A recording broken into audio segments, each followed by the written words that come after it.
Welcome to Candlelight Mystery. Tonight's tale, what if Miss Marple and Hercule Poirot investigated the ghost of Greenhill, invites you into a world of soft candlelight, haunting whispers, and masterful deduction. Join our legendary detectives as they uncover the truth behind Greenhill's eerie, ghostly presence. On the mist-soaked edges of Greenhill, a ghost walks beneath the moonlight, or so the villagers whisper. Each night, a pale figure drifts across the abandoned manor grounds, leaving behind the scent of old perfume and the echo of forgotten footsteps. Fear spreads like wildfire, until two legendary minds arrive. Miss Marple, with her gentle smile and razor-sharp intuition, and Hercule Poirot, with his impeccable logic and gleaming grey cells, step into the shadows to uncover the truth.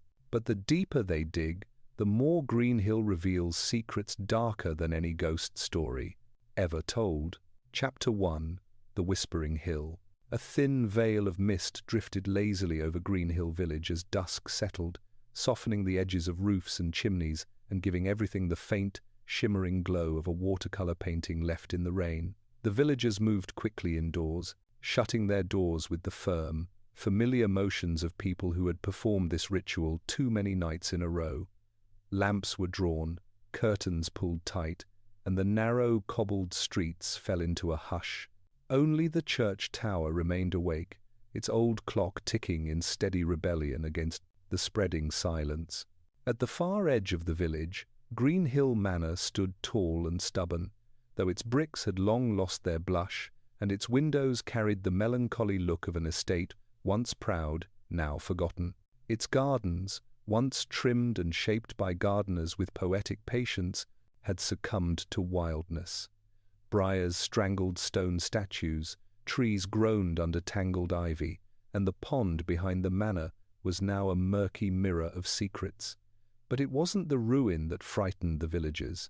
It wasn't the creaking windows or the wind sneaking through broken shutters. It was the ghost. They whispered about it in the bakery, voices low as dough was kneaded, muttered about it in the post office, as letters exchanged hands with trembling fingers, and spoke of it in frantic bursts in the pub before the sun sank behind the hills, after which no one dared remain outside.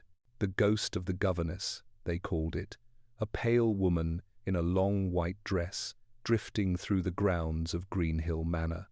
Sometimes she carried a lantern, sometimes she lifted a hand as if calling to someone, and sometimes, though this was said only by the bravest, she wept, silent, terrible, weeping that chilled the marrow.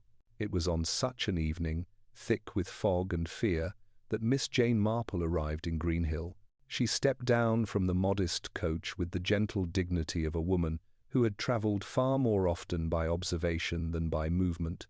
Dolly Bantry, flushed from excitement rather than exertion, hurried forward from the station entrance. "My dear Jane," Dolly exclaimed, "you're finally here. I swear this place would have swallowed me whole without your company." Miss Marple smiled warmly, straightening her hat. "Nonsense, Dolly. Greenhill seems charming. A bit damp, perhaps." "Oh, damp is the least of its troubles."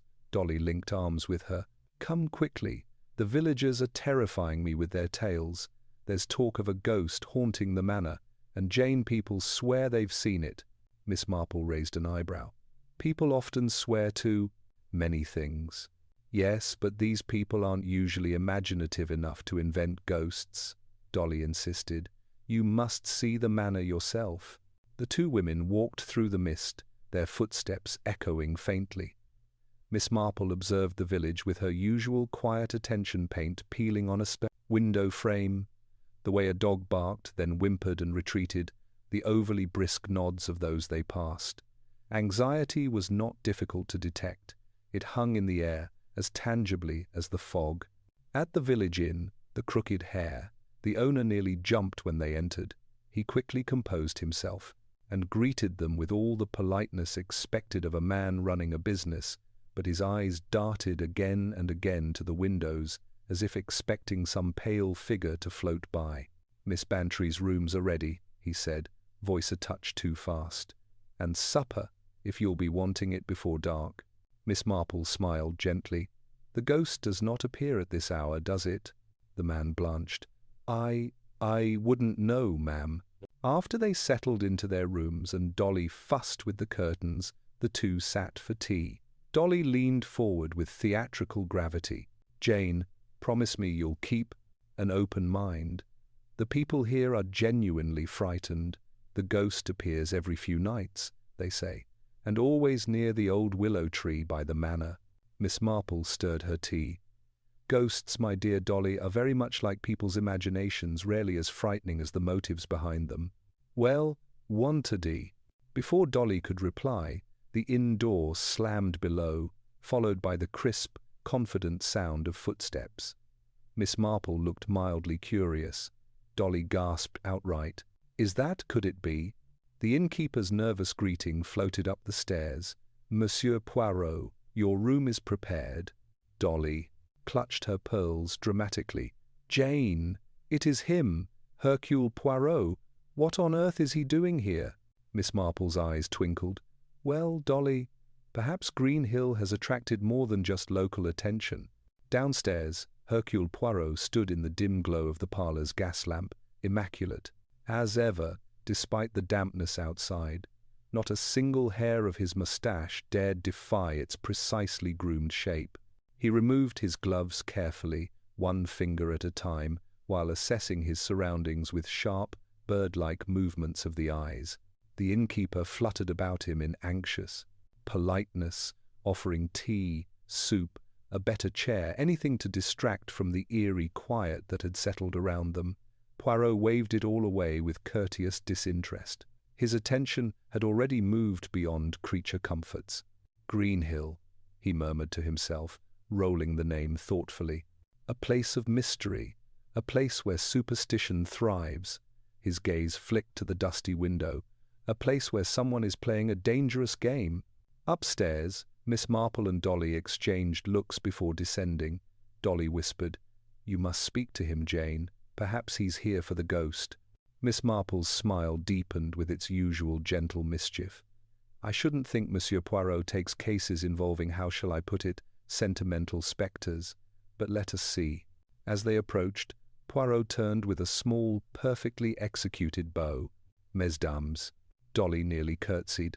Miss Marple nodded politely.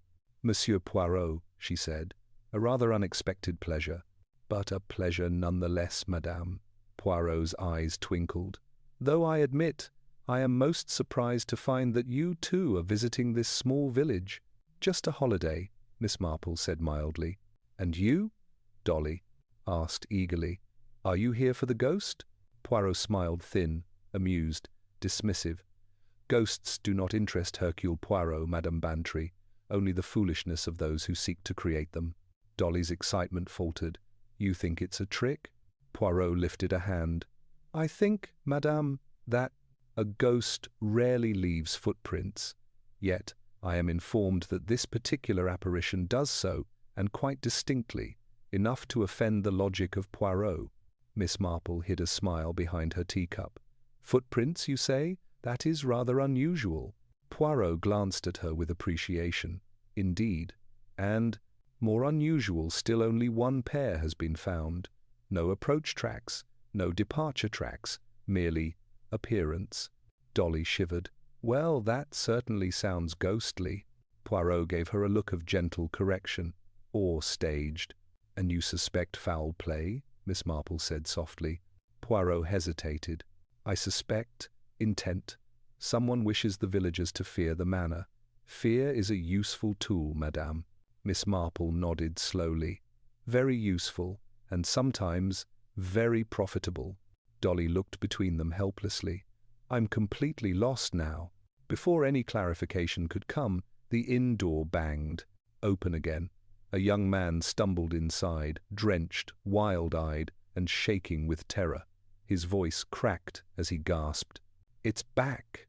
The ghost at the manor grounds, it's there right now." The innkeeper cursed under his breath. Poirot's posture sharpened instantly. Miss Marple set down her cup with calm precision. Dolly squealed. Outside, a cold wind howled through the streets. and from the direction of Greenhill Manor, faint but unmistakable, came the echo of a woman's distant, sorrowful cry. Poirot and Miss Marple exchanged a single look, understanding, sharp, inevitable. The mystery had begun. Chapter 2. The Ghostly Encounter. For a moment, no one in the crooked hair moved. The young man stood in the doorway, chest heaving, his hair plastered to his forehead with mist and sweat. Behind him, the fog pressed eagerly against the frame, as though trying to force its way inside. The innkeeper recovered first and hurried over to close the door, shooting anxious glances at the windows, as if the ghost might choose that moment to tap on the glass. "My boy," Miss Marple said gently, rising from her chair, "do sit down. You look quite shaken." It's there," he stammered, dropping onto a wooden chair as though his legs would no longer hold him. "By the willow, just like they said. It was moving, floating. I swear I saw its face." "Calm yourself, mon ami," Poirot said, stepping closer, his gaze cool and assessing. "Begin at the beginning. Who are you?" "Tom Wilkes, sir. I work up at the manor, groundskeeping. Or, I used to, until all this started." He swallowed, eyes darting to the window. "I went up tonight to check the gates. Mrs. Holt, she's the housekeeper, said some kids might have been trespassing. I thought I'd just look in and be back before dark. But then—" "Yes?" Miss Marple prompted softly. Tom dragged a hand through his damp hair. "Then I saw her. The ghost. A woman in white, right under the old willow tree by the pond. She was sort of glowing, not like lamplight. Pale. She was moving slow, like she was lost." "Did she see you?" Poirot asked. "I don't know. I couldn't move. Then she turned and I saw her face, clear as anything, white as chalk, eyes like she'd cried herself empty. Then there was this sound like she was sobbing, but no noise came out, if that makes sense. And I ran. I just ran." "Dolly." Bantry gripped the back of her chair. "Oh, how absolutely chilling." Miss Marple, however, merely tilted her head. "Tell me, Tom, did you notice anything else? Any smell, perhaps? Perfume, smoke, or sounds the rustling of leaves splashing in the pond?" Tom frowned, thinking. There was a smell, not perfume. More like oil? Burning oil, maybe?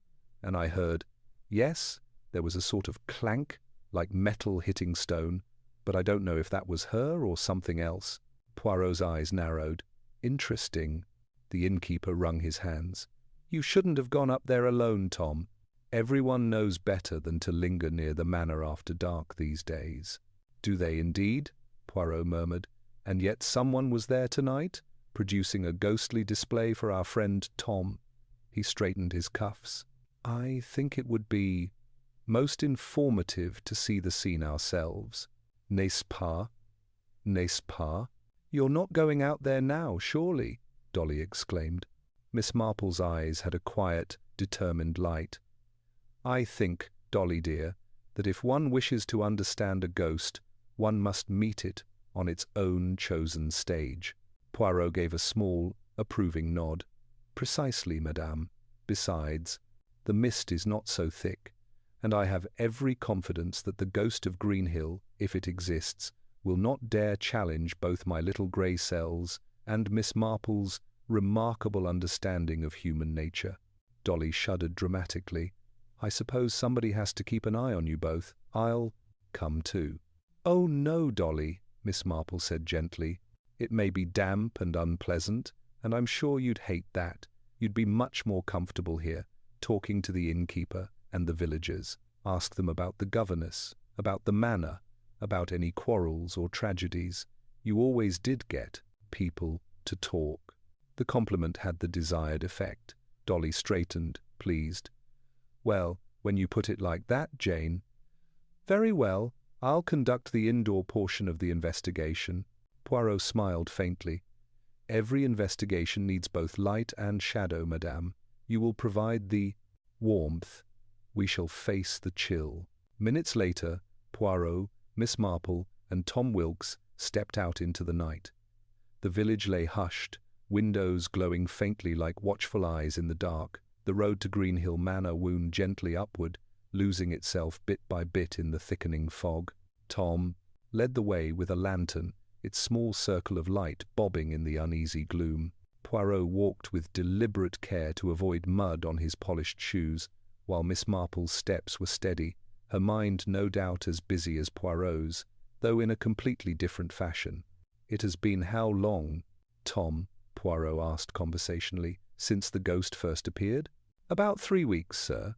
First it was just whispers. Someone said they saw a figure from afar. Then a week later, old Martha from the bakery saw it outside the manor gates. After that, well, everyone's seen something, or knows. Someone who has." "And always near the willow?" Miss Marple asked. Tom nodded. "That's where she died, they say. The governess, years ago, fell in the pond on a stormy night and drowned. Some say she was pushed, some say it was heartbreak. Either way, they say she never left." Miss," Marple murmured. "People do love a tragedy that can be retold over tea and cakes." They passed the weathered stone wall that marked the beginning of the manor grounds. The iron gates loomed ahead, their bars slick with damp. Beyond them, the shadow of Greenhill Manor rose out of the mist dark, silent, watchful. Poirot paused, scanning the scene with a careful sweep of his eyes. "You saw the ghost from here?" he asked. "No, sir," Tom said. "I went inside, up to the willow. That's where she was." "Then we too must go inside." Poirot nodded toward the gate. "If you please."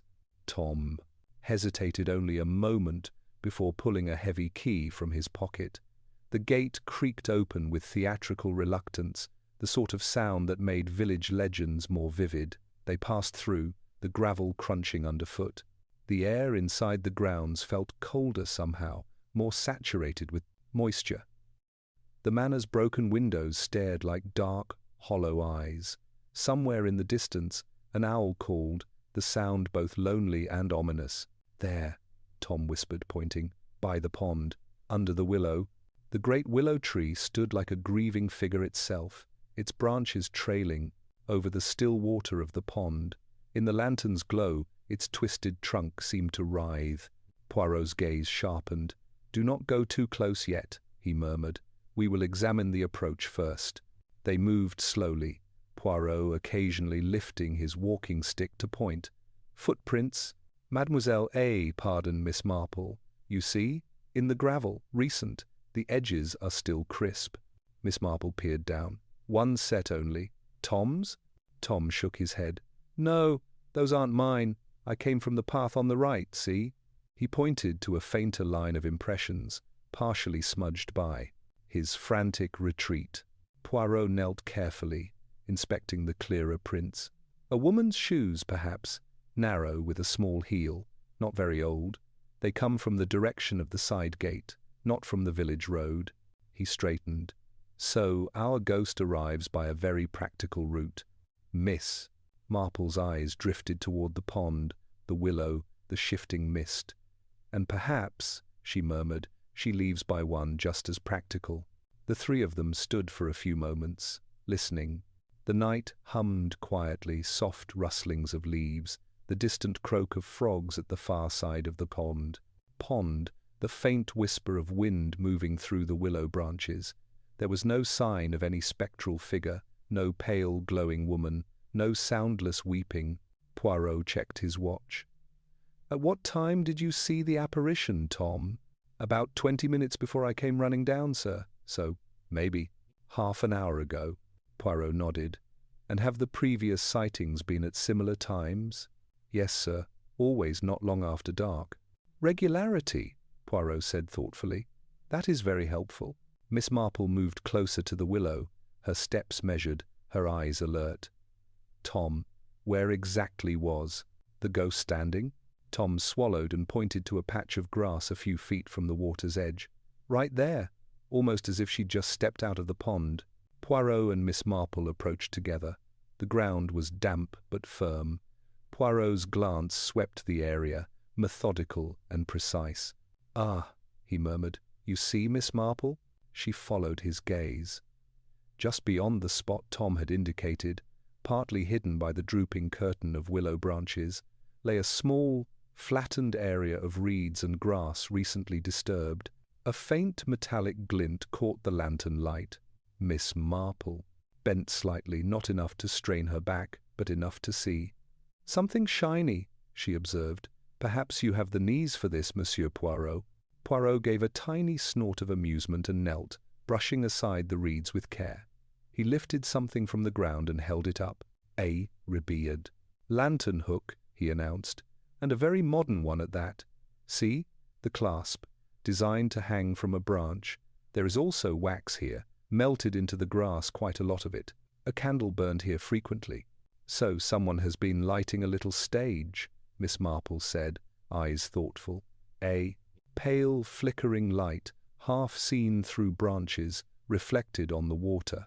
That would create a very ghostly effect. "Especially if," Poirot added, "one is already half convinced that a ghost is what one will see."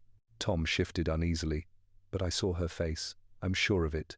"Oh, I do not doubt that you saw something, mon ami," Poirot said kindly, "but the human mind is easily persuaded, and when you have heard many stories of a drowned governess, any pale figure in white becomes her, n'est-ce pas?" Miss Marple moved a little closer to the pond, studying its surface. The lantern light shivered on the water, creating ripples of distorted brightness. "If someone stood here," she murmured, "lit from below by a lantern on the ground, the light would throw their features into strange relief, make them seem unnatural, hollow-eyed, ghostly." "And the weeping?" Tom asked stubbornly. "I heard her cry. I know I did." Poirot glanced around, then nodded toward a nearby bush. "And there, Miss Marple, do you see that little metal rod stuck into the earth?" She peered at it. It had a round, perforated top, "a whistle holder," she said softly, "like the sort used in some children's toys, or in theatres." Poirot walked over, removed the object, and examined it. "There are traces of oil," he observed. "If someone used a small mechanical device, operated by a cord or a pedal, it could create an eerie, wavering sound, not quite a voice, but enough for the imagination. To complete the work." Tom's shoulders slumped. "So you think someone's just playing tricks?" Poirot's eyes hardened. "Not mere tricks, I think. The production is too elaborate. Regular timing, special effects, careful placement. Our ghost is not a prankster with an idle hour. Non, this is a person with purpose." Miss Marple's gaze had drifted to the manor house itself, its dark facade looming over them. "I wonder," she said quietly, "who benefits from Greenhill being thought haunted?"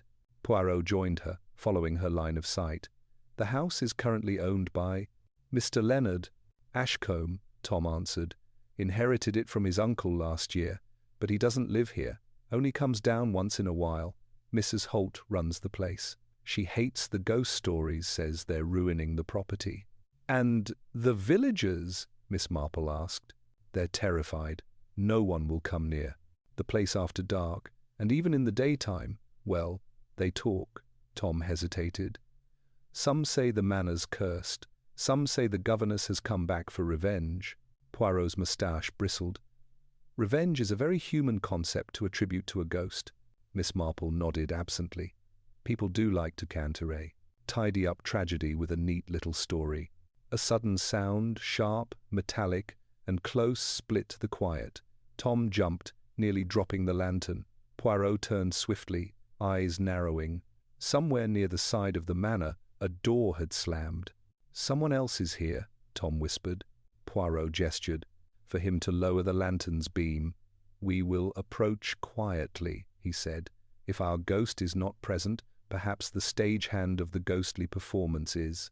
They moved along the gravel path toward the manor's side entrance, the lantern damped low, the mist swirling around their legs. The house loomed closer, its stones beaded with moisture like cold sweat. As they rounded a corner, they saw it, a faint glow seeping from a partly open door, too low and soft to be normal lamplight. Poirot raised a hand, signaling them to stop. He moved forward in small, careful steps and peered through the gap. Inside, a narrow corridor stretched into gloom. At the far end, a figure was bent over a table, adjusting something that emitted a dull, wavering light. Poirot saw a small metal box, wires, a glass pane, and a white shape cloth hanging nearby.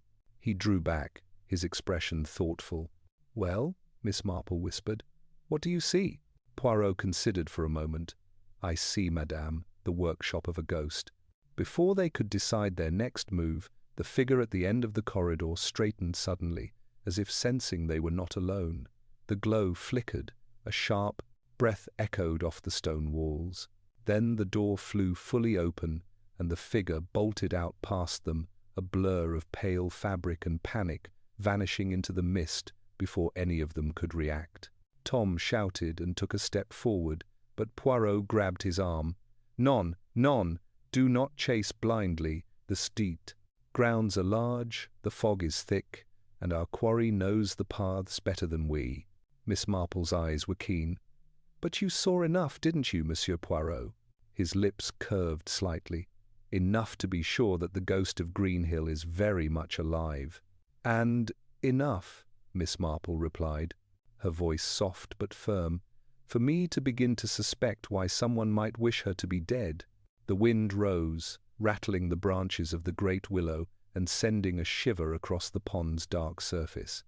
The manor, massive and silent, seemed to lean closer, listening. The ghost of Greenhill had revealed herself not as a spectre, but as a scheme. But the full pattern of that scheme, and the secrets buried beneath it, were still hidden in the shadows. And both Hercule Poirot and Miss Marple, in their own very different ways, intended to drag them into the light. Chapter 3. Secrets in the Manor.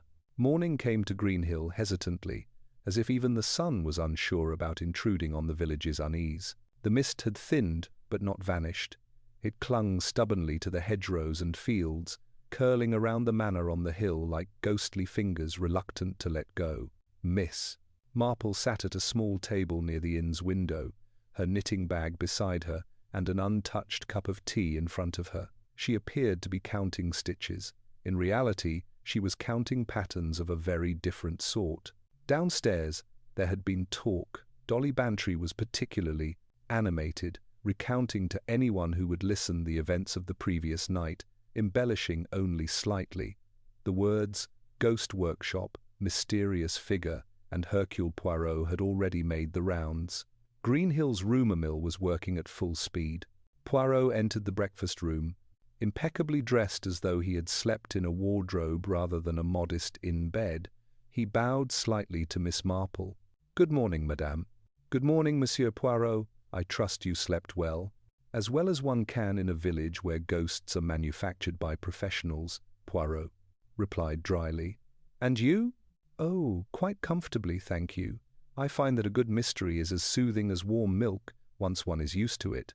Poirot allowed himself a small smile. "You are remarkable, Miss Marple." Before she could respond, Dolly swept in, hat askew, gloves only half on, excitement preceding her like a wave.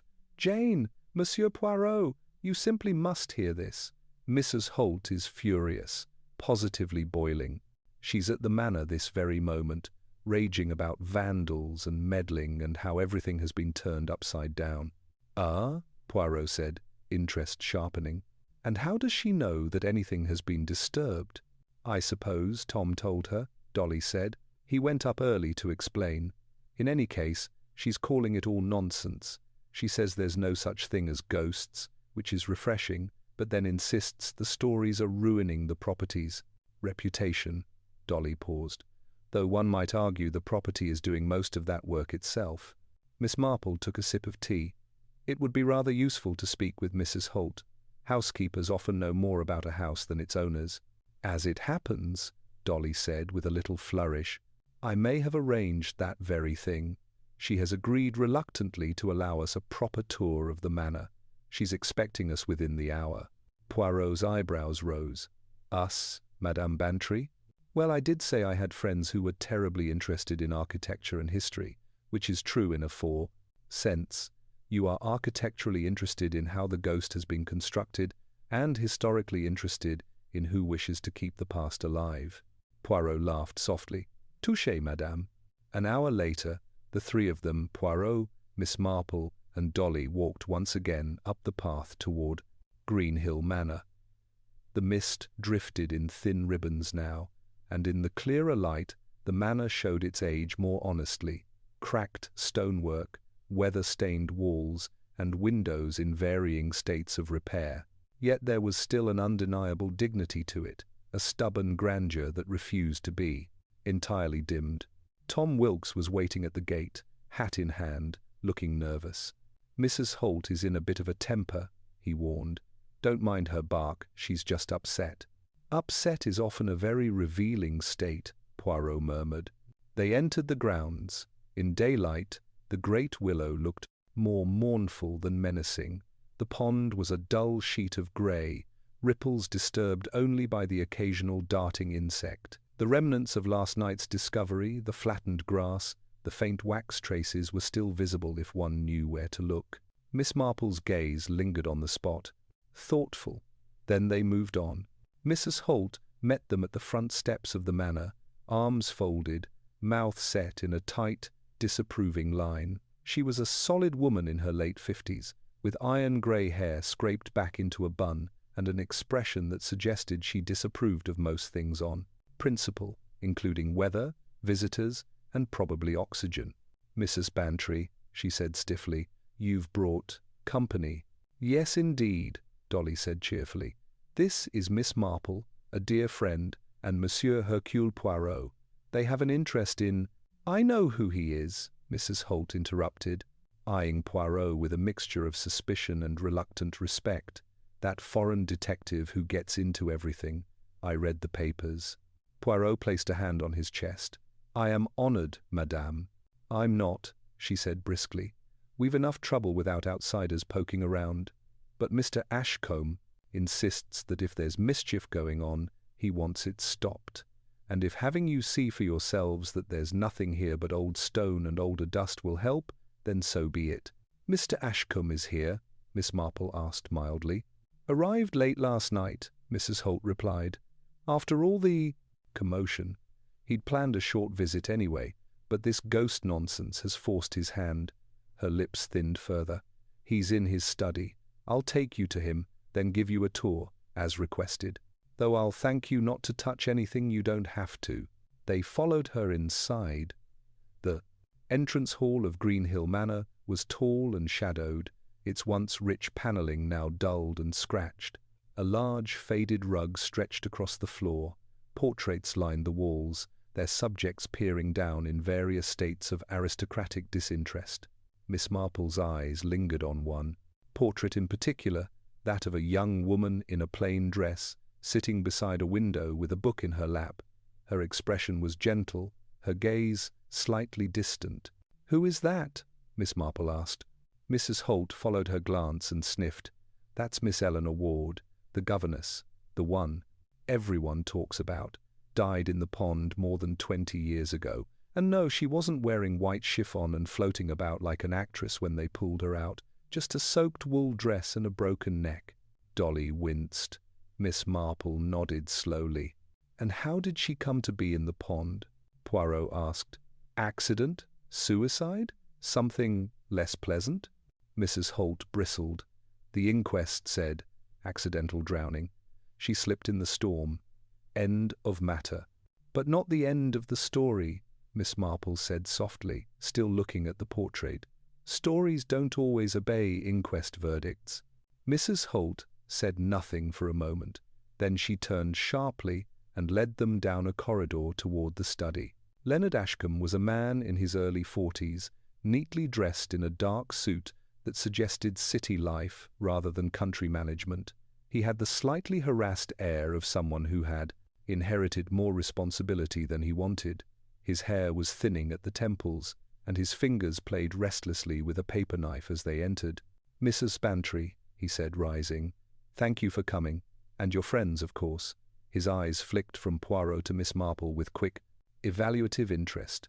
"Monsieur Poirot, Miss Marple, I've heard of you both. I suppose I should feel reassured.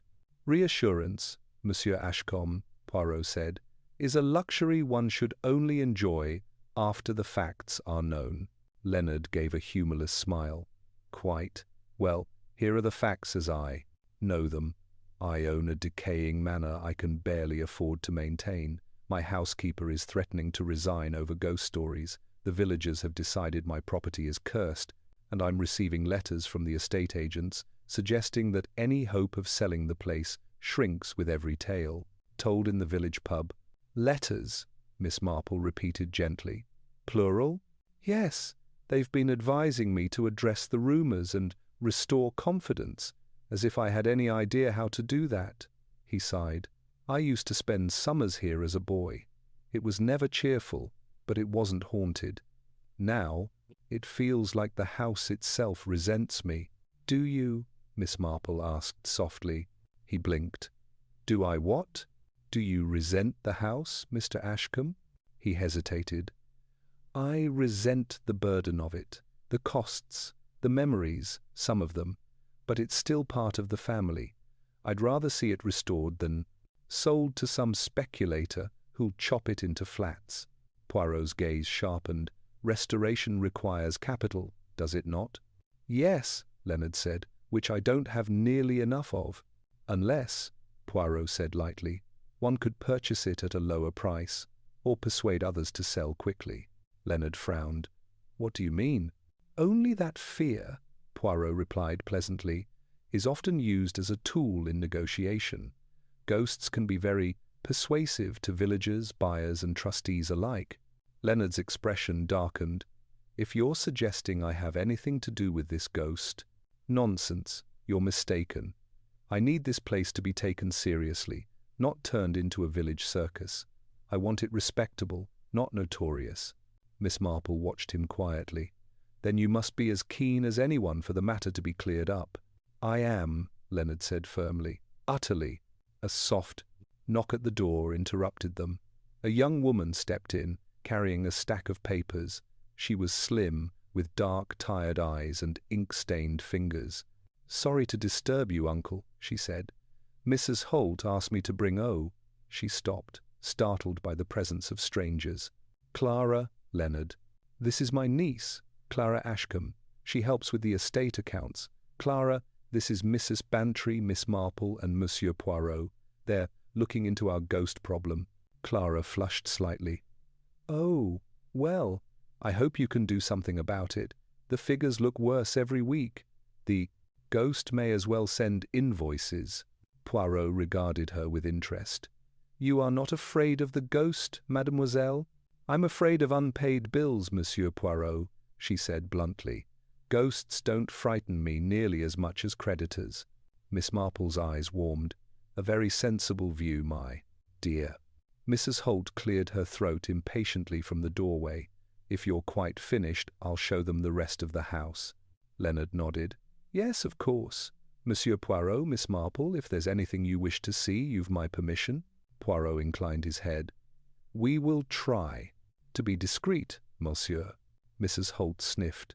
I'll believe that when I see it. Mrs. Holt's version of a tour was practical, brisk, and almost aggressively unromantic. She marched them through the ground floor with the air of someone inspecting troops. This is the drawing room. Hardly used now. That's the dining room roof leaks in the far corner. Mind the bucket. The library's through here. Not that anyone reads the books. They're too damp. The kitchens are downstairs. Staff quarters are at the back, but we're short-handed, so most of them are shut up. The drawing room smelled, faintly of dust and old upholstery. Heavy curtains hung over the tall windows, letting in only thin streams of light. Miss Marple's fingers trailed lightly over the back of a sofa, noting the patch of slightly brighter fabric where someone had sat more recently than the rest. Poirot's eyes skimmed. The mantelpiece, the pattern of dust around ornaments, the small scuffed marks on the floor near the doors. The governess, Miss Ward, Miss Marple said casually. Where did she keep her rooms? Mrs. Holt's mouth tightened. Upstairs, second floor, east wing, but they're not used now. We closed that part off years ago. No need to go poking around there. On the contrary, Poirot said politely, I think there is every need. Mrs. Holt glared at him, but she knew Leonard's instructions, and she was a woman who obeyed orders, however grudgingly. Very well, she snapped, but don't blame me if the floorboards give way under you. This way. They climbed the main staircase, their footsteps echoing in the high hall. The second-floor corridor was colder, the air stiller. A faint smell of old wood and stale air lingered. Mrs. Holt stopped at a door on the right and unlocked it, with a key from the chain at her waist. This was Miss Ward's room. Nothing much to see. We packed away most of her things long ago. She pushed the door open. The room was small but not unpleasant. A narrow bed, neatly made with a faded quilt, a writing desk under the window, a wardrobe, an empty washstand, a small bookshelf with a few stray volumes left behind, poetry, children's tales, some older school books. Miss Marple moved in quietly, her eyes taking in the details, the slight wear on the floor near the window, the discoloration on one section of the wall where a picture had once hung, the tiny chip in the rim of the water jug. Poirot went to the desk. Its surface was bare, except for an old inkwell and a cracked porcelain dish. He tested the drawer, locked. May I? He asked. Mrs. Holt huffed. If you must. She produced another key and handed it over. Poirot opened the drawer. Inside were a few dried-up pens, a yellowed handkerchief, and, pushed to the back as if forgotten or hidden, a folded piece of paper, its edges browned as though they had been close to a flame. Poirot lifted it carefully. The top left corner was charred, some of the writing missing, but the rest remained legible. Ah, he said softly. A letter that did not quite succeed in burning. Miss Marple came closer. May I? He held it so they could both read. The handwriting was neat, slanting, unmistakably feminine. I cannot continue like this. The atmosphere in the Echtersand house grows more strained by the day. The children are afraid, though they will not say of what, and I feel watched at every hour. If the matter of the will is not clarified soon, I fear there will be real harm done. The rest of the sentence vanished into charred emptiness. Below, more remained. I beg you, do not let Mr. A know I have written. He is not himself when the subject is raised. There is talk of disinheritance, of changing the terms, and of someone being removed from their rightful place. I hear arguments late into the night. I am only a governess, yet I seem to know too much. The signature had been burned away. Miss Marple's brows drew together. Poor child, she murmured. Too much knowledge and too little protection is a dangerous combination. Poirot folded the letter thoughtfully. So there was indeed trouble about a will, and a Mr. A. One might reasonably assume Ashcombe. Mrs. Holt shifted uneasily. None of that was ever proved. Families quarrel. It doesn't mean anyone pushed the poor girl into the pond.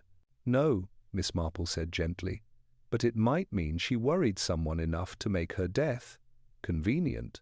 Mrs. Holt's jaw clenched. The inquest said accidental. We accepted it. We didn't have the luxury of going on about it for 20 years.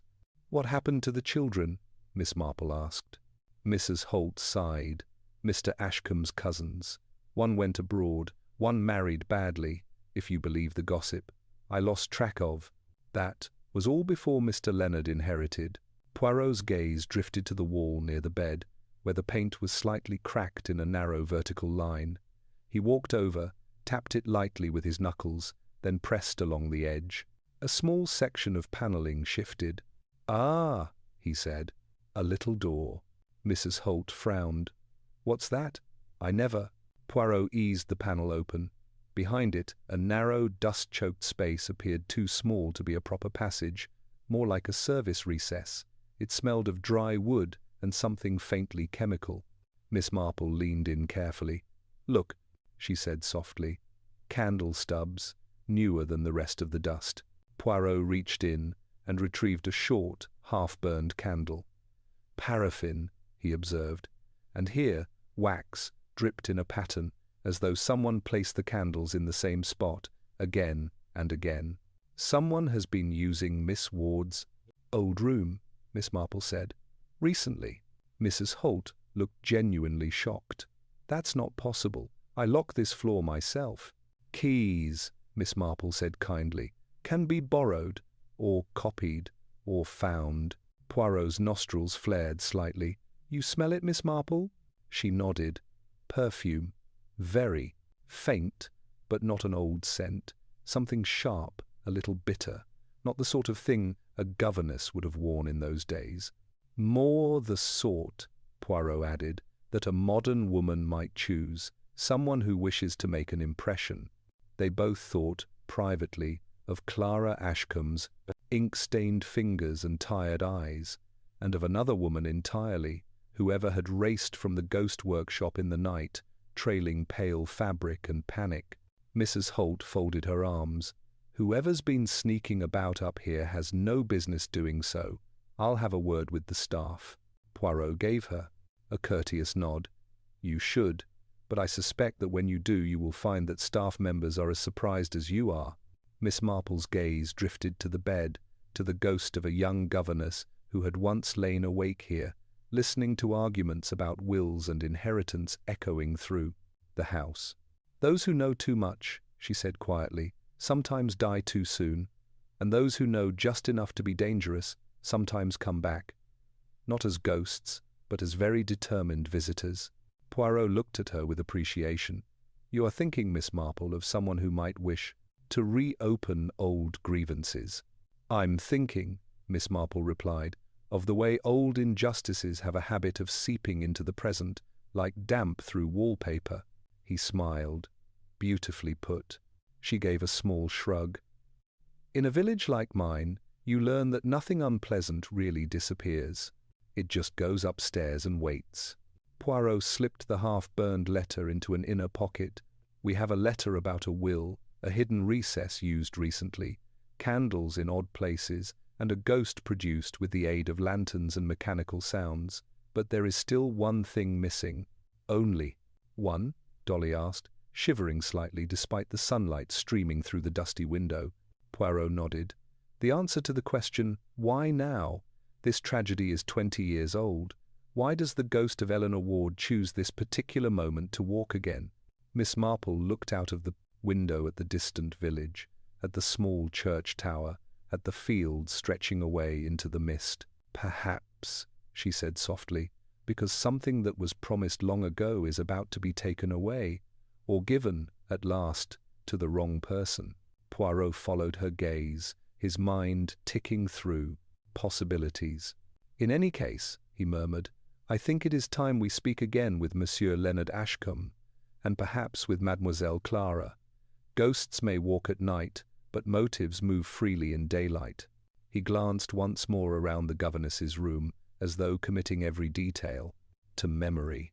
Poor Mademoiselle Ward, he said quietly. She knew too much. But perhaps, after all these years, she will help us know enough. Miss Marple nodded, her expression thoughtful, grave, and just a little sad. And perhaps, she added, at last she'll be allowed to rest. A restless wind swept across Greenhill the next morning, rattling shutters and stirring the dry leaves that had gathered along the old stone walls. The sky was a pale grey, as though drained by the secrets it had overheard during the night. At Greenhill Manor, the atmosphere felt heavier, still dense with unspoken things, with memories that refused to stay in the past. Miss Marple, standing in the Manor's front hall, studied the patterns made by the morning light filtering through the high, dusty windows. Poirot stood beside her, straightening his tie with thoughtful precision. Madam, he said, quietly, the house breathes with tension. Even the air feels uneasy. You sense it also, no? I do, Miss Marple replied softly. People try so hard to bury the past, but the past rarely obliges. Their conversation was interrupted by the soft creak of the side door. Mrs. Holt appeared, her expression flinty. What now? She demanded. If you've come to poke around more of the private rooms, I'll need to find another set of keys. Poirot regarded her calmly. Non, madame. This morning we wish to speak with the staff, those who remain at least. Mrs. Holt sniffed. Only 2 of them live on the grounds now, the cook, Mrs. Birch, and the young maid, Evelyn. They're in the kitchen. Evelyn, Miss Marple repeated. The maid, the one who's new? Mrs. Holt nodded. Joined 6 weeks ago. Quiet girl. Keeps to herself. But she's reliable. Poirot raised an eyebrow. 6 weeks. Just before the ghost stories truly began. Mrs. Holt stiffened. You're not suggesting... We suggest nothing, Poirot cut in smoothly. We only observe. They followed Mrs. Holt down a narrow stairway into the old kitchen. The room was warm, smelling faintly of bread and wood polish. Mrs. Birch, round and red-cheeked, looked up from kneading dough. Evelyn was scrubbing a pot at the sink, her thin shoulders hunched. Poirot addressed them gently. Mesdames, we appreciate your time. We wish to ask a few questions, nothing alarming. Mrs. Birch snorted. If it's about that ghost, I've told Mrs. Holt a dozen times. I've seen nothing, heard nothing, and smelled nothing except burnt onions when Tom tries to cook past midnight. Evelyn, however, froze. Her scrubbing slowed. Her eyes remained on the pot. Poirot noticed at once. So did Miss Marple. Miss Marple stepped closer, her voice warm and grandmotherly. My dear, you mustn't be frightened. We're only trying to understand what's been happening. Evelyn swallowed hard. I haven't seen anything, ma'am. No ghosts? Poirot asked. She shook her head too quickly. No, sir. Have you been near the east wing at Toulouse? Night? Miss Marple asked gently. Evelyn's eyes flickered. No, ma'am. I stay in my room. Poirot leaned in slightly, his tone soft but firm. Mademoiselle, it is better to tell the truth now than later. If someone has frightened you, you are safe to say so. At that, Evelyn's trembling hands gave her away. She whispered, I don't want to lose my job. Miss Marple exchanged a glance with Poirot, then touched Evelyn's arm lightly. My dear, honesty won't cost you your job, but keeping silent might cost someone their safety. Evelyn looked up, eyes wide and frightened. Then she whispered, I heard someone crying, in the east wing, late at night. Mrs. Birch dropped her dough with a slap. Evelyn! It wasn't the ghost, Evelyn rushed on. It couldn't be. The sound was real, not floating or echoing, more like someone crying into a pillow. And then I heard footsteps, slow, dragging, going toward Miss Ward's old room. Poirot's expression sharpened. How many nights has this happened? 3, Evelyn whispered. Always after the house is locked. I didn't tell Mrs. Holt. I was scared she'd blame me. It is quite all right, Miss Marple soothed. You've done right by telling us. Mrs. Holt pinched the bridge of her nose. If someone's been creeping about after hours, I'll... Poirot raised a hand. Madame, there is no need for threats, but we must know. Who else has access to the manor at night? Mrs. Holt hesitated. Well, me, of course, and Tom, and Mr. Leonard when he's here, and Clara, though she rarely goes anywhere outside the study and library. Poirot nodded slowly. And yet someone visited the governess's room multiple times, lighting candles in the hidden recess, leaving traces of scent. Evelyn looked confused. Scent? Yes, perfume, faint but modern. Evelyn's lips parted. Perfume? Oh, I know who wears perfume like that. It's sharp, a little bitter, like citrus peel. Miss Marple's eyes sparkled. Yes, my dear? Go on. Miss Clara, Evelyn whispered. Mr. Ashcombe's niece. She wears that scent. I smelled it once when she passed me on the stairs. Poirot and Miss Marple exchanged a meaningful look. Mrs. Holt's mouth tightened. Clara? No, she has no reason. But her certainty faltered. Before anyone could speak further, Tom Wilkes burst into the kitchen, breathless. You'd better. Come quick, he gasped. It's the gardener, old Henry. He's asking for you both. Says he knows something. Something about the ghost. Something about the night Miss Ward died. Poirot straightened. Where is he? In his cottage by the orchard, Tom said. But you'll want to hurry. He doesn't look... Well, as they climbed back up the stairs, Poirot murmured, The living are always more troublesome than the dead, Miss Marple. Yes, she replied softly. and often far more frightened. Old Henry's cottage sat on the far edge of the manor's overgrown orchard, half hidden behind a crumbling peepal, stone wall, and a tangle of brambles. Once it might have been picturesque. Now it looked merely tired. Smoke curled lazily from the crooked chimney, as if the house itself were breathing with difficulty. Tom led the way up the narrow path. "He's been here longer than anyone," he said over his shoulder. "Worked for Mr. Ashcombe's uncle, and even before that, I think. Knows every stone on the estate, and every secret, some say."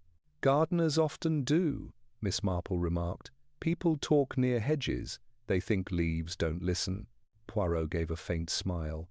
"And perhaps they do not, but the gardeners do." Tom knocked gently on the cottage door. "Henry, it's Tom. I've brought the people you asked for." There was a shuffling sound inside, then a thin, rasping voice. "Well, don't stand there letting the draft in. Come on." Tom pushed the door open. The cottage interior was small, but neat, crowded with the faint, sweet smell of old tobacco and dried herbs. A kettle sang quietly on the hob. Old Henry sat in a worn armchair by the fire, a blanket over his knees. He was a narrow man, all bone and wrinkles, with eyes that were still sharp, despite the milky haze creeping into. A flat cap perched stubbornly on his head. He squinted at them. "So, the great detective, is it? And the quiet lady who sees more than she ought?" Poirot inclined his head. "Hercule Poirot, at your service, and this is Miss Marple." "Don't need the names," Henry muttered. "I can see what you are. I've seen your kind before, not often, but once is enough to recognize the type." Miss Marple smiled gently. "And what type is that, Mr. Henry?"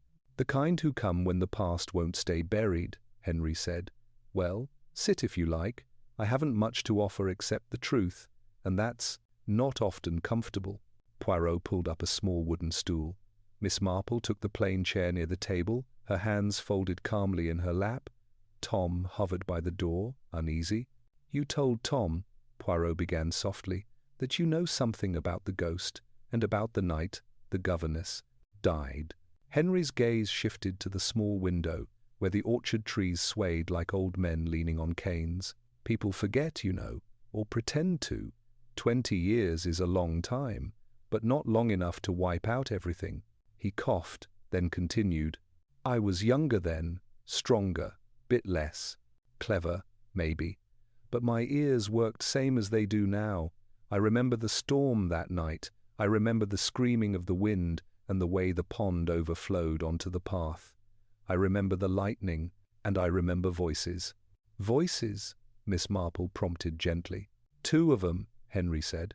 "Up by the pond, near the willow. I'd gone out to check the tool shed roof, which was flapping like it wanted to leave the earth altogether.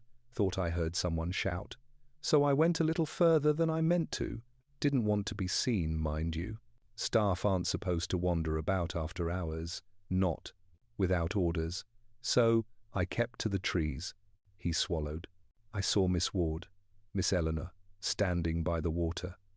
She was soaked already, dress clinging to her, hair all loose. She looked desperate, cornered." "And the other person?" Poirot asked. Henry's eyes hardened. "A man, well dressed even. In the rain, coat pulled tight. I couldn't see his face clear, not with the lightning and all, but I recognized the voice well enough." He paused. The room seemed to hold its breath. "Mr. Ashcombe," Henry said at last. "Not the current one, the old one, the uncle. He was shouting about betrayal, about disloyalty. Said she'd meddled where she had no business. Said she thought knowing secrets made her important." Miss Marple's gaze softened with a sorrow that went far beyond the confines of the room. "And what did she say?" "She said she was afraid," Henry replied. "She said, 'If you change the will now, it'll be wrong, unjust.' Said she'd written to someone, begged them to interfere. That she wouldn't stand by and watch children be cast aside like old shoes." "The will," Poirot murmured. "The same will mentioned in the letter we found." Henry nodded slowly. He grabbed her arm. She tried to pull away. He stepped closer, too close to the water's edge. It all happened fast. Lightning flashed. She slipped. He grabbed at her. But whether he meant to pull her back or push her further, I couldn't tell. He closed his eyes briefly. She fell.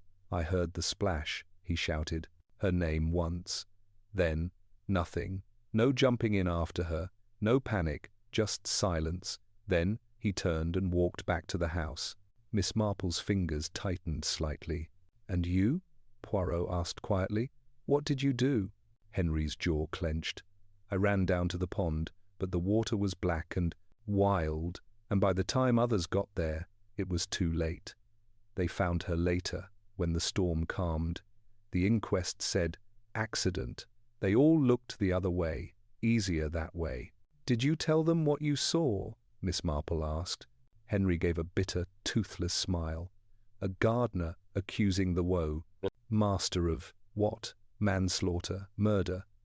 The word was never spoken, and never would have been. I knew what it would get me: fired at best, ruined at worst, and I'd no proof. Just a storm, a fall, a rich man who said he'd tried to help. Poirot's expression was grave. "So you stayed silent." "I did," Henry said heavily, "and I've regretted it every day. Miss Ward was a good girl, kind to the staff, kind to the children, deserved better than a lie for an epitaph." Silence settled for a moment, broken only by the faint hiss of the kettle and the wind outside. Miss Marple spoke softly. "And now, after all these years, the ghost walks." Henry nodded. "The first time I heard about it, I tried to laugh, thought it was just village nonsense. But then I saw something, not the ghost herself. I'm not foolish enough to call it that. But I saw a figure up by the pond, in white, lantern, light behind her, making her glow." "Did you see her face?" Poirot asked. "No," Henry said. "She had her head turned away. But I saw enough to know it wasn't some chance visitor. She moved like someone who knew the place well, steady, like she'd walked that path 100 times. Was she alone?" Miss Marple asked. He hesitated. "That's the curious part. I thought she was, at first. Then I saw a flicker. Someone further back, in the shadows, watching her, too far to see clear, but there were 2 of them, I'm sure of it." Poirot's eyes narrowed. "Someone staging a performance, and someone supervising." "And you chose now to speak," Miss Marple said gently. "Why?" Henry's gaze turned toward the orchard again, though his eyes seemed fixed on a far older scene. "Because ghosts aren't about sheets and chains and glowing figures. They're about wrongs that never got put right. And when wrong things start happening again, that's the dead knocking on the door." "Wrong things?" Poirot repeated. Henry nodded. "Heard talk the other day, about Mr. Leonard and the estate, about papers being drawn up, something to do with selling off bits of the land, or changing who gets what, if he dies without children. I hear more than they think, you know. They talk near open windows." Miss Marple leaned forward slightly. "Do you know who benefits from these changes?" Henry's voice roughened. "Young Miss Clara doesn't. That much is clear. She sounded angry when she spoke to him. Said something about promises made to her father, promises broken now he's gone. Leonard told her she was being emotional. I tell you this, nothing angers the dead so much as broken promises to the living." Poirot rose slowly from his stool. "Merci, Monsieur Henry. You have given us much to consider." Henry's eyes, suddenly very old, fixed on his. "See that you do something with it, then. Miss Ward's ghost isn't the one haunting this place. It's the truth, and it's tired of being drowned." Miss Marple stood, smoothing her skirt. "We will do what we can," she said quietly, "for Miss Ward, and for the living, before they join her too soon." As they stepped back out into the chill air, Tom lingered behind for a moment, then hurried after them. "What do you think?" he asked anxiously. "About Mr. Leonard and Miss Clara?" Poirot did not answer at once. He looked up toward the question Manor, its windows dull and watchful. "I think," he said at last, "that money, resentment, and old guilt are mixing together like chemicals in a bottle. And someone is shaking it very hard." Miss Marple nodded. "And when such a bottle bursts, It is never the one holding it who gets broken first. A world. They walked back up the path in thoughtful silence. As they approached the manor, Mrs. Holt came striding toward them, face pale beneath her iron-grey hair. "Where have you been?" she snapped, though worry cracked her voice. "We've been looking everywhere. It's Evelyn the maid. She's gone." Miss Marple's eyes sharpened. "Gone?" "Her room's empty," Mrs. Holt said. "Bed not slept in, apron left on the chair. No note, no sign of her anywhere. I thought she'd run off, but then—" she swallowed. Then Tom went up to the east wing, just to be sure. He found the door to Miss Ward's room. Open, candle wax on the floor. And the window was wide open, curtains blowing. Tom nodded miserably. Like someone climbed out, or was pushed. A gust of wind swept across the grounds, carrying with it the faint scent of damp water and old sorrow from the direction of the pond. Poirot's face became very still. "So," he said softly, "the ghost of Greenhill has taken a new victim, or someone very much wishes us to think so." Miss Marple looked toward the willow, standing dark against the grey sky. "The living," she murmured, "are in much greater danger here than the court. Dead. And somewhere, unseen among the shadows of Greenhill Manor, someone who knew the truth, smiled or trembled. The game had turned from haunting to hunting. Chapter 5. The Unmasking. Greenhill Manor seemed to hold its breath as evening crept over the land, spreading a muted lavender haze across the sky. The wind had quieted, the trees stood unnaturally still, and even the crows that usually perched along the roofline had gone silent, as though they too sensed that the night ahead would not be an ordinary one. In the drawing-room, Poirot stood with hands clasped behind his back, gazing out at the long sweep of lawn fading into dusk. Miss Marple sat calmly knitting by the fire, though her needles moved more slowly than usual. "Everything is ready, Miss Marple?" Poirot asked without turning. "To the best of my ability," she replied, snipping a stray thread. "Dolly has done her part cheerfully, though I suspect she thinks this is all a bit theatrical." Poirot allowed himself a faint smile. "Ah, but it must be theatrical. When one hunts a creature of illusion, one must set a stage more compelling than their own." Miss Marple nodded. "Ghosts dislike being expected, and those who create ghosts dislike witnesses." Poirot finally turned from the window.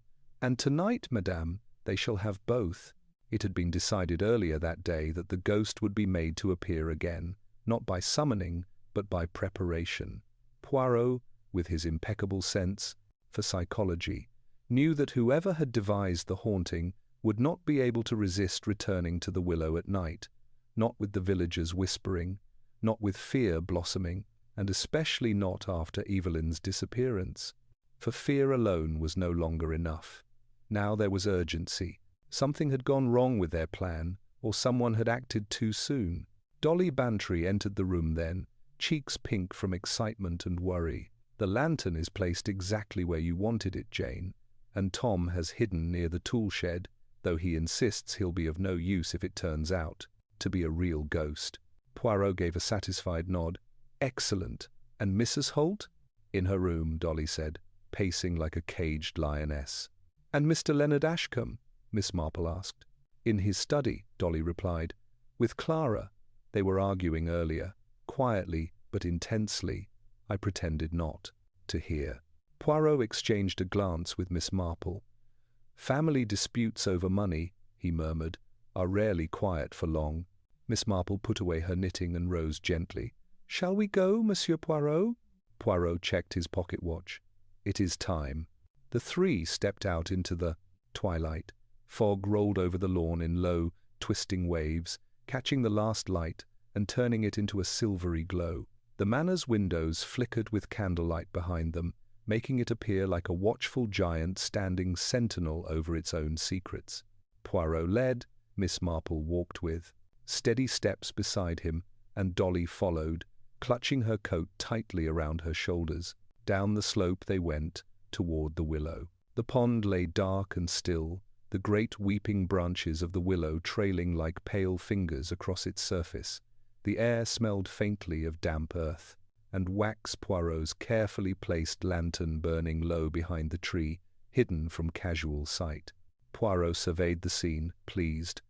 "A ghost requires lighting," he said softly, "and if our culprit plans to be seen as such, they will come." Miss Marple motioned them toward the shadows near the rose. Old garden wall. Dolly squeezed between them nervously. "What if the ghost—" she began. "There is no ghost, Dolly dear," Miss Marple whispered. "Only people, and people are very predictable." They waited. Minutes stretched. The sky darkened fully now, the moon a pale sliver barely visible, behind drifting clouds. The only sound was the slow lap of water against the pond edge. Poirot peered toward the manor. A faint figure moved across the upper floor, then vanished. Another silhouette passed by the study window. "Monsieur," Miss Marple whispered suddenly. "Look." Poirot followed, her gaze. A figure approached the willow, silent, slow, dressed in white.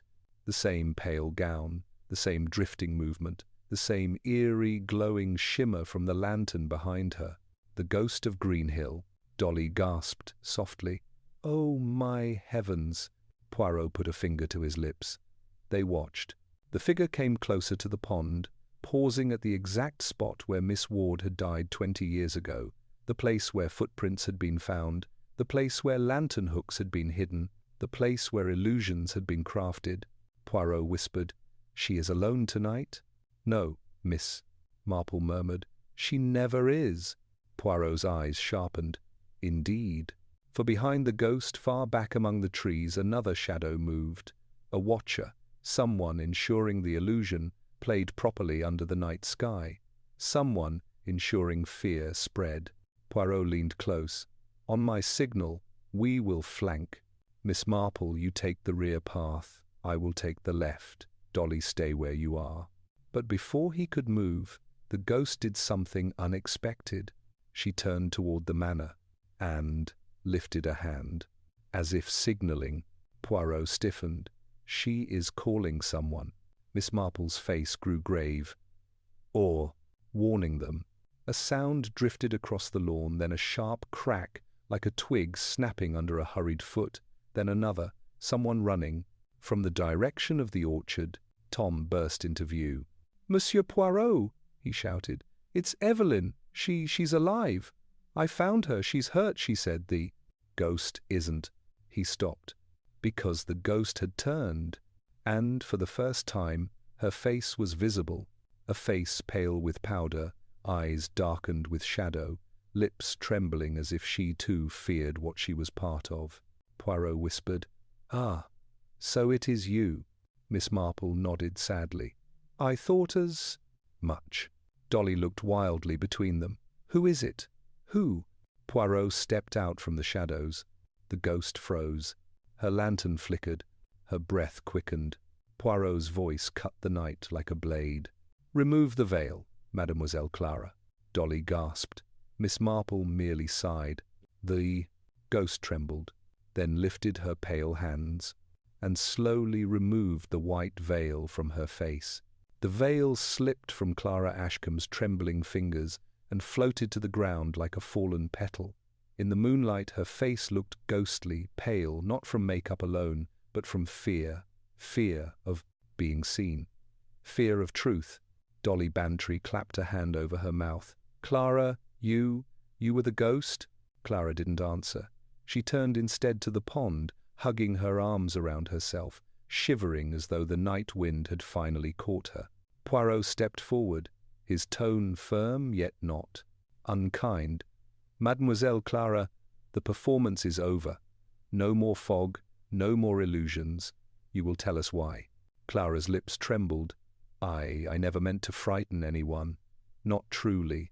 I only wanted," Miss Marple interrupted softly, "to stall the sale." Clara looked up sharply.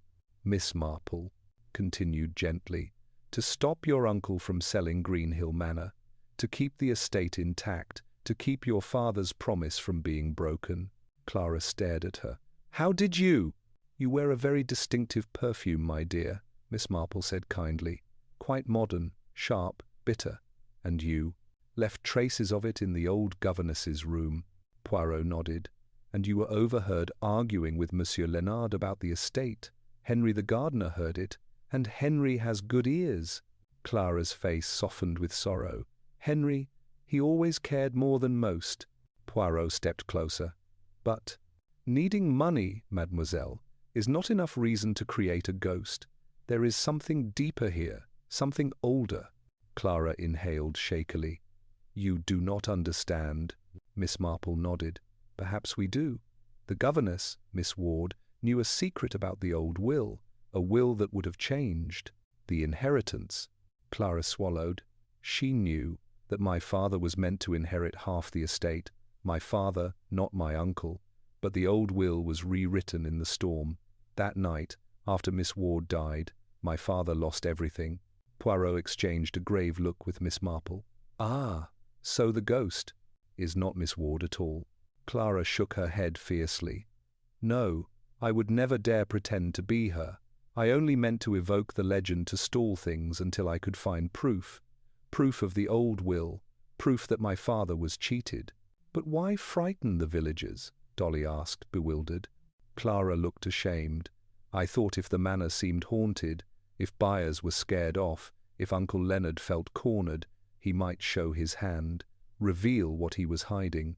Her voice cracked. "He was going to sell everything, everything my father should have inherited." Poirot sighed gently. "You should have come to him honestly, mademoiselle." Clara's laugh was sharp and hollow.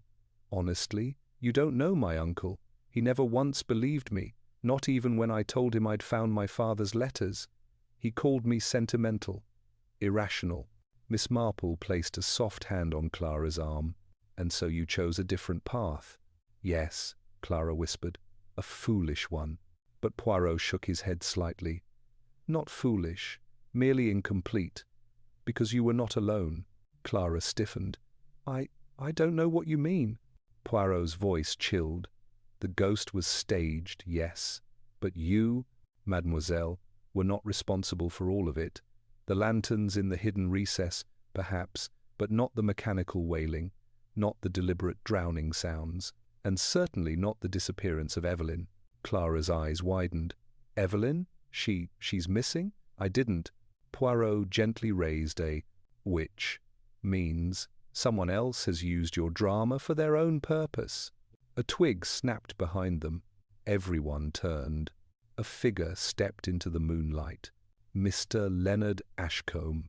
His face was pale, his clothes dishevelled, but his eyes were strange, empty, hollow, as though he were staring at something far away. Dolly clutched Miss Marple's sleeve. "Oh, dear heavens!" Poirot stepped between Leonard and Clara. "Monsieur Ashcombe, you have been listening." Leonard's lips barely moved. "I wanted to hear how far the lies would go." Clara shook her head desperately. "Uncle, please." "But—" Leonard raised a hand sharply, silencing her. "It's ironic," he said quietly. "All this talk of ghosts, when the only ghost haunting this place is the truth." Poirot watched him keenly. "Monsieur Leonard, where is Evelyn?" Leonard blinked, confused. "Evelyn? I don't know." "Miss." Marple's voice was soft but piercing. "You do know, or you suspect." Leonard's composure cracked. "I only meant to frighten her. She saw something that wasn't meant for her eyes." Poirot's voice dropped. "She saw you tearing apart the old attic boxes, looking for the missing will." Leonard flinched. Poirot continued. "She ran. You chased her, not to harm, but to silence. But she slipped down the back stair, hit her head. You panicked." Leonard's breath came raggedly. I hid her in the old supply room near the servants' stairs. She wasn't dead, just unconscious. I meant to get help. But then the ghost appeared again, and everything spiraled." Clara stared at him in horror. "Uncle, how could you?" Leonard's voice was a whisper. "I had to protect the estate. I had to protect our name. I couldn't let the past destroy everything." Miss Marple shook her head sorrowfully. "The past has already destroyed more than you know." Poirot stepped forward. "Monsieur, you will take us to Evelyn, now." Leonard looked at Clara, then at Miss Marple. "Yes, Yes, I will. But as he took the first step, a second figure darted out of the shadows. A figure none of them expected. Mrs. Holt, her face twisted with fury. "You fools!" she screamed. "You don't know anything. Leonard wasn't the one haunting this place. I was. I helped Clara. I showed her the recesses. I arranged the lights. I created the ghost long before she ever wore the costume." Everyone froze. Even Clara. "Mrs. Holt," she whispered. Mrs. Holt's voice shook with anger and grief. "I loved this house. I served it faithfully for 40 years. I watched it crumble under bad decisions, watched lies overtake truth. Someone had to protect it." Poirot stared at her. "You orchestrated the ghostly sounds?" "Yes," she spat. "I knew where every secret space was. I knew how to make the walls moan. I wanted the legend of the governess to rise again, to frighten Leonard into delaying the sale." Miss Marple's heart sank, but the fear grew too strong, too wild. "Mrs." Holt's eyes gleamed. "Good." Poirot's voice hardened. "And Evelyn?" Mrs. Holt hesitated just long enough. Poirot stepped between her and Leonard. So, it was not Leonard who harmed the girl. Mrs. Holt's jaw tightened. She was snooping, listening, asking questions. She found the mechanical device behind the pantry wall. I warned her to stay out of it. She refused. Miss Marple's eyes narrowed. "So you silenced her?" Mrs. Holt's voice broke. "I only locked her in until the ghost business ended. I never meant to hurt her. But then Leonard started searching for that will, and your meddling forced the timetable." Poirot's voice dropped to a low, sharp whisper. "Madame, where is the girl?" Mrs. Holt's shoulders slumped. "In the old larder. The door jammed when I shut it. It wasn't supposed to. I was afraid to open it again." Clara gasped. "Is she?" "No," Mrs. Holt said. "Miserably." "No, she was conscious when I checked. I gave her water. She begged me to let her go. I told her just a little longer, until the ghost scared Leonard into revealing the will." Poirot exhaled, long and slow. "You tried to protect the house, and in doing so, you nearly destroyed everyone inside it." Mrs. Holt sank to her knees. Clara sobbed. Leonard stood motionless, as if he had become part of the manor's stone itself.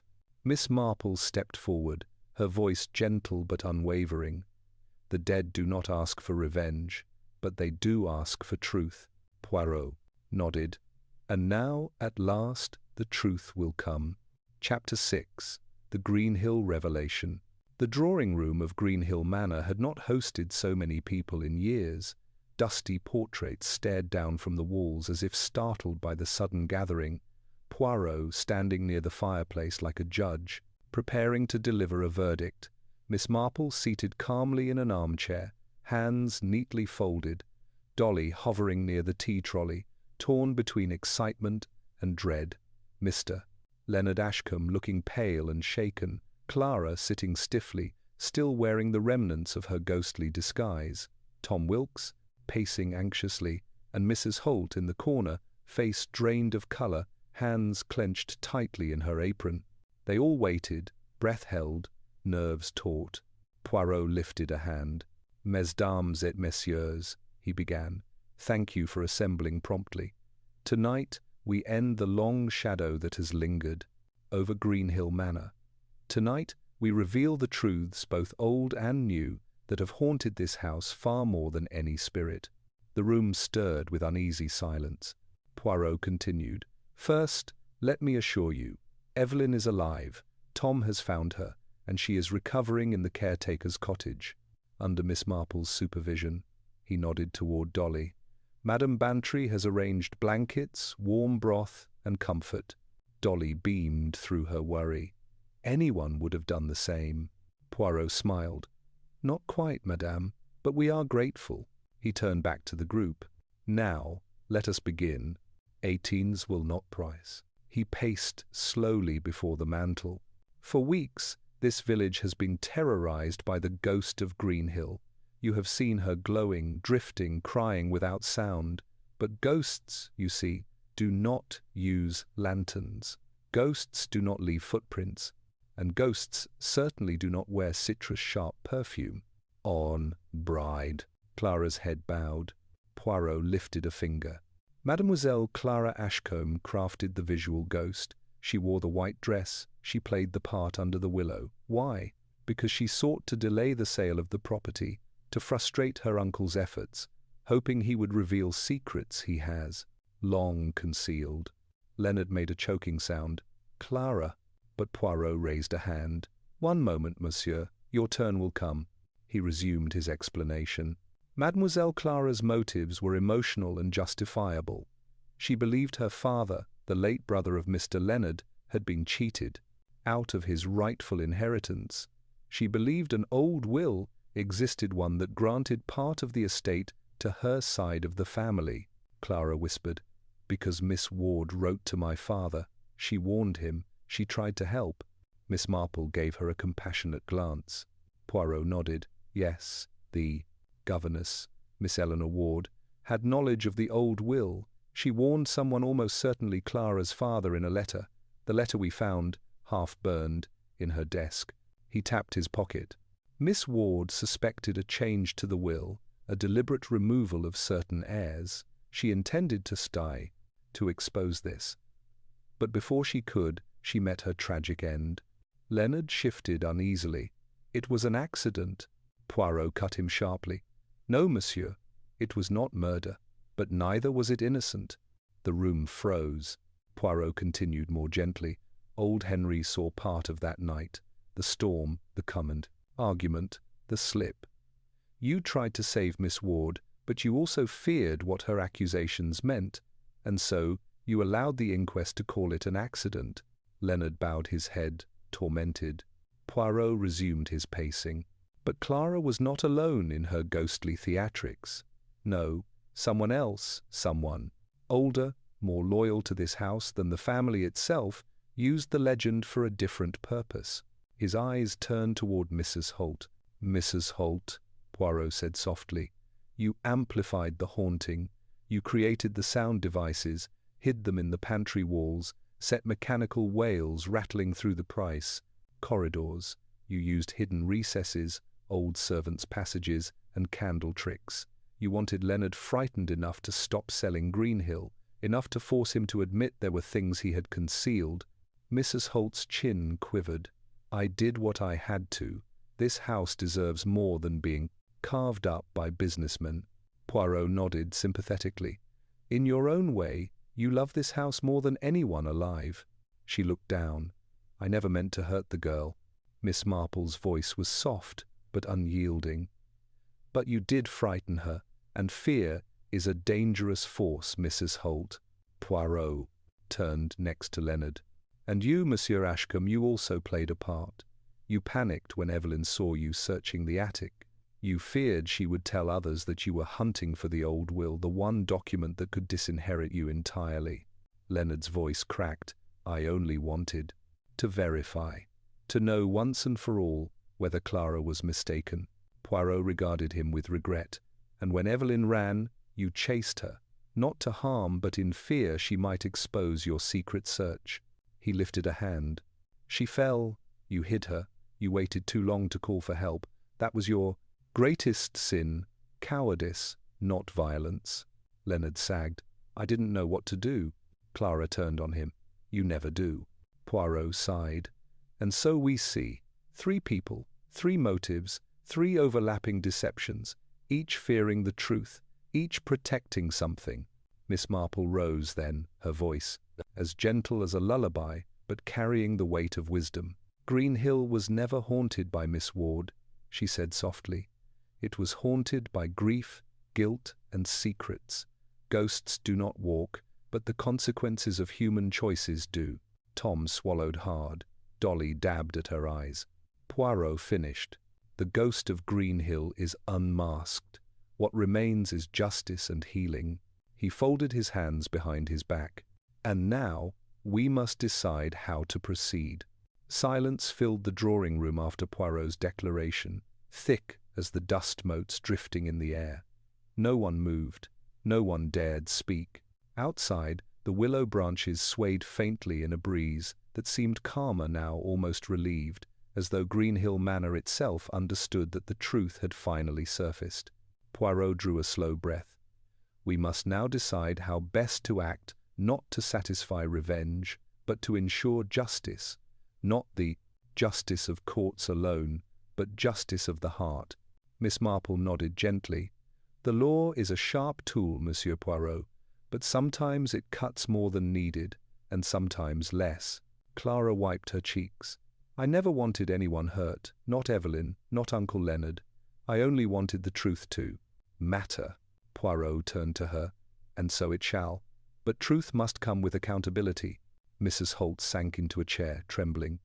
If Evelyn had died, I could never have forgiven myself. Miss Marple placed a soft hand on the woman's shoulder.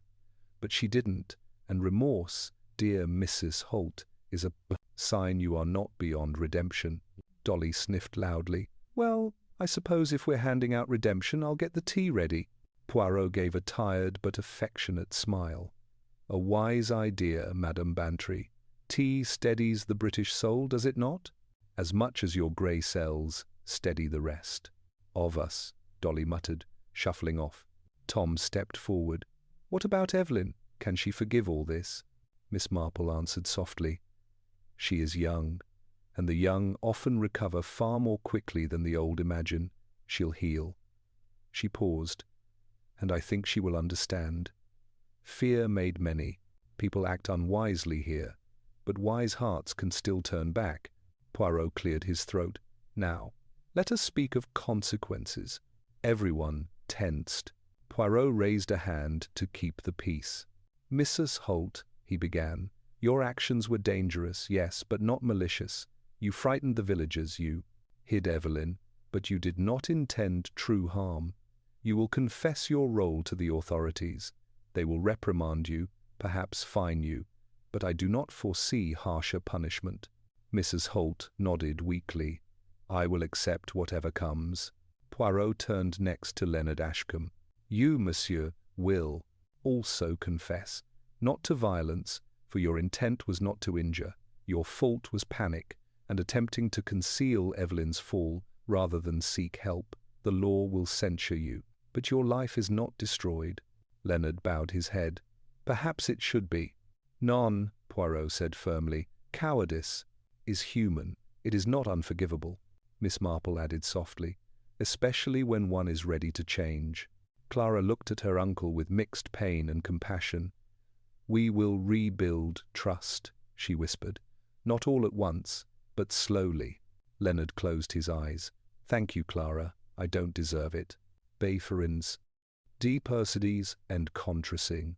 No one deserves forgiveness, Miss Marple said kindly. We give it out of choice, not justice. Poirot turned to Clara. And you, mademoiselle, you broke no law directly, but you must accept responsibility for the fear you created. You will cease all ghostly performances immediately. You will help restore the manor's reputation, not ruin it. And most importantly, his expression softened, you will help Evelyn recover. Clara nodded fiercely. I promise. Poirot clasped his hands behind his back. Then we come to the matter of the will. Leonard opened his eyes slowly. Yes, the praise. Will. I feared it for so long. Poirot gestured toward the old writing desk in the corner. Because the governess hid it there.